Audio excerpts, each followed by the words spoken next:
Coaching for All, a podcast by Regal Coaching Consortium. In today's episode, we'll dive deeper into breaking barriers, the role of leadership coaching in diverse career stages. Through this podcast, we connect with ICF-credentialed coaches on our global platform and get expert tips, inspiring stories, and valuable insights to take your growth to the next level.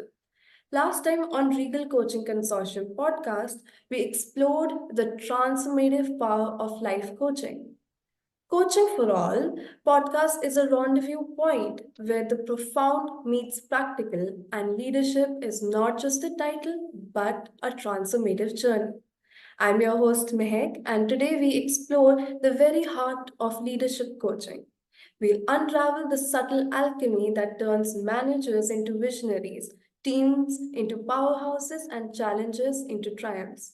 So sit back, relax, and get ready to break some barriers. It's a great pleasure for me to introduce our guest for the day, Jay Lakshminarayanan, and fondly we call him JL. He is an accomplished finance leader who has now pivoted to become a professional coach. With over 2 decades of experience in the finance function, he has worked with renowned companies such as Sundaram Finance, Caterpillar, Dell Technologies, and Finistra Software. Jail has decided to pursue his passion for coaching by becoming a full time coach. He has been accredited as an associate certified coach by the International Coaching Federation. He has set up his coaching business, which focuses on creating sustainable results that can help his clients achieve their goals. Jail, please grace us with your insightful words. Hi, Mehak. Thank you for having me here. So it's nice to connect on this platform. So I think you gave the introduction about me. So hail from Chennai. So had a career which a chartered accountant by profession, and started my career with Sundaram Finance, and then went up to Finistra Software, and then that's when I decided to come out of corporate life after spending about 2 decades. And I think I was exploring quite a lot in 2022 in terms of career. And coaching is something which I found that it's somewhere I was resonating for my style, for my leadership qualities. I felt that I'm resonating more with what coaching is and the entire process itself. So that's what got me associated with Regal the last 1.5 years.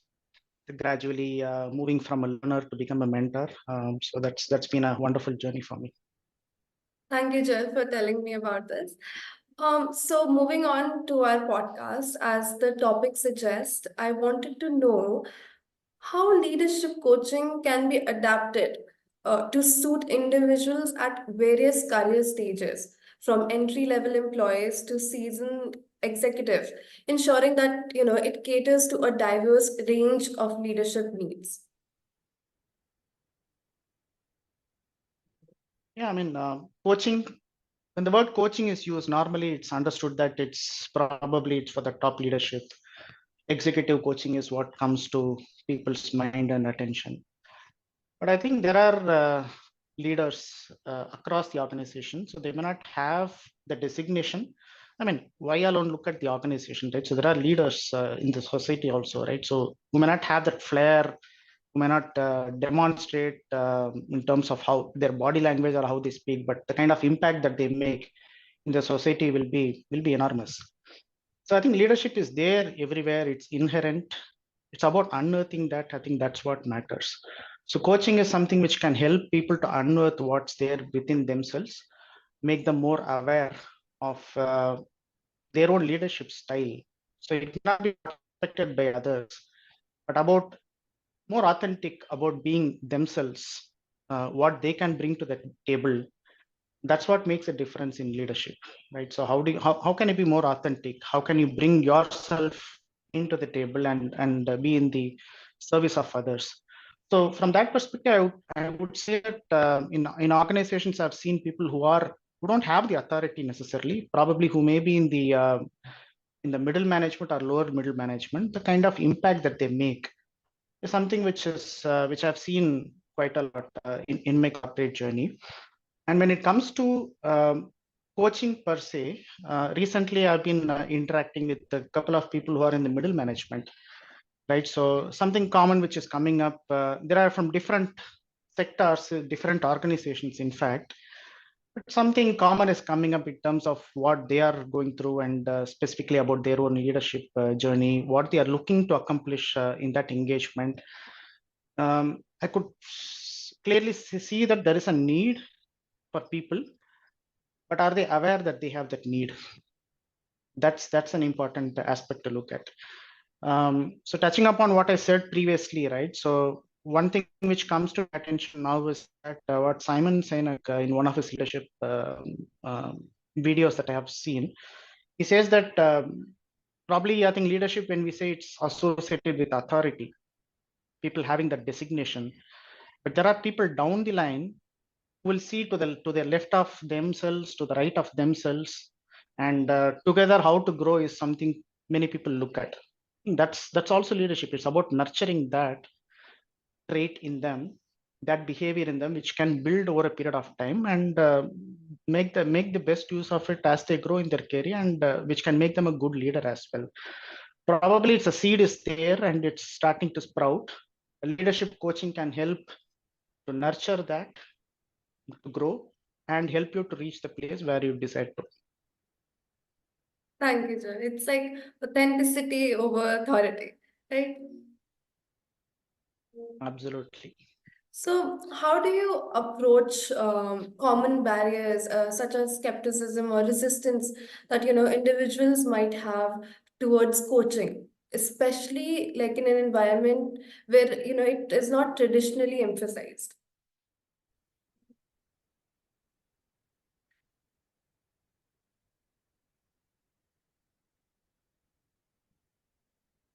So skepticism, I think, as a coach, how I would approach is accept that there will be skepticism.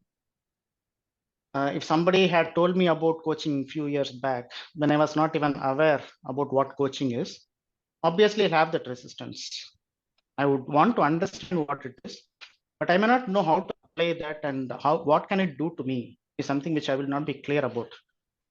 So that skepticism is bound to arise, and it's about how the coaches are able to navigate that situation, to be with the potential clients or prospects, to help them see what they can get, how they can get benefited, rather than just talking about coaching or what it can do, what can be offered as a program to them, and what kind of difference can it make to them in their lives. If they're able to see that, that's the best way to overcome their skepticism or resistance. So to me, I think that's the kind of approach, to be in their shoes. If I was in that place, would I trust anybody? I would ask questions. I would want to understand more. So to be offering that kind of a space to people to understand about that is an important aspect. So which will help them. I mean, that way you trust you build the trust and confidence also. The coaching is about partnering, is about trusting, right? So if you're able to get that going in the initial stage itself, without even thinking whether this will convert into an engagement for you, or where is this is going to result into, you be that kind of a person who nurtures this, and you're able to build that kind of a trust, uh, to be able to build that partnership, to offer something to them. Maybe it's kind of a first conversation that they are having. Maybe that's a good starting point for them. It may or may not take them anywhere else, but be in a place where you tell very clearly what can be offered, what's possible to be done through coaching. Importantly, understanding their requirement, not just saying what I have, what leadership coaching can do, what products do I have. Rather than speaking on those lines, it's about understanding what their requirement is, be with them, help them clarify whatever doubts or questions that might arise. Through that, I feel that resistance or skepticism can be overcome. So that's my approach. That's what Okay. comes to my attention now. Thank you for sharing your approach. Like it's all about the creating that value that coaching can provide. Because it might have not been the traditional approach, but now we see that people in all levels of the management, they need that authenticity, as said by you earlier. So when there are people creating value, and there are a lot of material available, so in leadership development, how would you like articulate the unique and indispensable role of a leadership coach, in contrast to traditional training and development programs? Like, what is that one thing that one thing, or what are the set of things that create that indispensable role for a leadership coach? Hmm. Yeah, I would see what coaching can do is something which we can talk about. I mean, I can differentiate these aspects. Indispensable, I'm not sure about that, but how I would want to approach this is how can I differentiate between training and any other program that happens, and how coaching is going to be different from that, right? So when we look at training, probably it's more of understanding from the other person. If there is a trainer, the trainer is going to tell you maybe on the subject matter that's being discussed. It could be about leadership. So there are going to be some materials which should be discussed. There'll be a specific approach which will be taken in terms of conducting the training based on certain material which is available. I would rather put it this way, that it's more of external information that comes into the individual who is undergoing that training. When it comes to coaching, it's going to be inside out. Rather than getting to hear from a coach, the coach will create a kind of a space where you can trust the other. I mean, build the trust between both the parties, get the partnership going. With that, explore what's happening within that individual. So I think that's the kind of space which coaching can offer, which cannot happen in training, right? So trainings are meant, you listen to it, there are certain actions that you will take. Probably the concepts which you hear are certain things that you, certain perspectives that you get from trainings will have some sort of an expiry date. It doesn't last long, right? So you will have that kind of a momentum going. But when you are into your daily routines, probably you're not able to carry that along. Coaching is a place where you experience it inside out. You know what's happening within you. You get to see, if talk about leadership, right? So get to know about your own leadership style. The kind of ownership which will be there on that will be completely different compared to a training, because you are realizing that yourself based on the space that gets created. And when that comes from internally, the chances of carrying it for a longer period of time is much higher. And I think in coaching, we also discuss about how can the clients continue beyond the coaching engagement? How can they be more independent in terms of the actions that they can take on a continuous basis, and what kind of support system that they may need around us, so that they can sustain it for a longer period of time. So that way, I think it's coaching is quite different. Key things which I can call out is inside out approach in coaching, and you're able to sustain the results for a longer period of time. These two differentiators I would very clearly call out. I think everyone is looking like the sustainability part, right? If you take a leadership program or something, as you said, like there's an expiry date. At some point that model will expire. But like if you are being authentic and you find that authenticity in yourself, that won't go away. That will stay with you. That I think would be the Absolutely. I correct. think Yeah. ownership. Yes, Yeah, that. particularly I think ownership, right? So because Mhm. you, it's your own realization. the value that is attached to that is pretty high. And the kind of experience that comes, right? The recent conversations have seen that people feel liberated. Oh my God, this was not visible for me before. Probably it was hidden somewhere, but I didn't know. When that comes out, right? So the kind of freedom that people will experience, that's something where you can't attach any price to that. True. That is right. Finding that, finding something, any discovery, you did it on your own. So that accomplishment is that level of satisfaction, then it's really high than doing any training program. So, Absolutely. yeah. So one thing, so can you share like examples of successful leadership coaching interventions that, have resulted in positive organizational changes?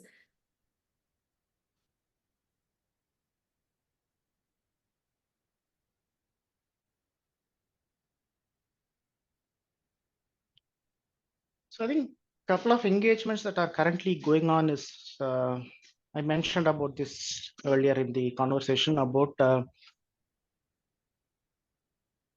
people from different sectors. One is from the NGO, and there is another person from the technology company, right? So very different backgrounds, both of them. Educationally, their professional journey has been very different. But they are seeking some intervention on their leadership. To enhance their leadership is the primary focus. What I'm seeing in them is that they are focusing on how can they build or make themselves better as leaders, so that that can have a cascading effect on the organization objectives. One person on the NGO is very clearly articulated that for us, I think they are already making an impact as NGO. I think making an impact on the society, right? And this person is thinking about an enhanced leader. What can he contribute? How can he contribute more to the organizational goals? I think kind of noble thought. In fact, It's like I was inner work inspired. before outer work. Yeah, how can he be an instrument? How can he make himself better so that he can offer himself more, which is going to help the organization to grow? So that's a kind of impact which can happen. And the other person whom I mentioned on the technology company, right? So his focus is on how can he enhance himself, irrespective of what the situation around him is, irrespective of what how the organization is going to look at it, right? So he's trying to focus on himself, to enhance himself. So that's kind of another inspiration, I would say, right? So um, to see within himself as to how can he equip himself to handle the situations rather than trying to change what's around him. Could be people, it could be processes, it could be the approach from the management. He's not focusing on any of that. His ultimate focus is what can I do better as a leader. And being in a middle management, he also has that. I mean, middle management is a place where it's very tricky situation, tricky place, I would say, because I have been in that space in my corporate career for a long period of time. You have to balance the needs of your team, and particularly, I think the team members are somebody who is growing in their careers. They don't have that level of experience or the maturity. They're trying to build that, right? Being in that space, their aspirations and expectations are very different. Whereas on the other side, you have the top management, or the upper middle management and top management, where their needs are very different. So they go based on strategy and how they want to execute, how to meet their goals, right? So being in the middle management is all about balancing the needs on both ends. So that way, I think it was quite interesting to see how this person was approaching it, how to make himself a better leader where he can handle whatever comes in the environment. could be people, process, organization, needs, requirements, whatever it could be, right? So I think these are the two examples which I'm seeing. This engagement is kind of coming to an end probably in 2 weeks time or so, but I think that's something which is happening currently where I'm sharing it. Thank you so much for sharing that. And now, as we've almost reached the end of this podcast, this was like such a refreshing perspective, about leadership coaching that a lot of people don't realize that, it's leadership. They take it like just the title, but it's, as I said earlier in the podcast, a transformative journey. And each journey is unique to each individual. And I think the points and the perspective that you have provided today would be really helpful for our listeners to, get rid of that skepticism that they might be holding to enhance themselves. This might help them to think that, they have to do something for themselves first, right? So, because that is an invaluable thing that coaching offers. So that wraps up for today's episode, and I would like our listeners to join us next time for topics related to coaching. And remember to like, subscribe, and share. Thank you so much.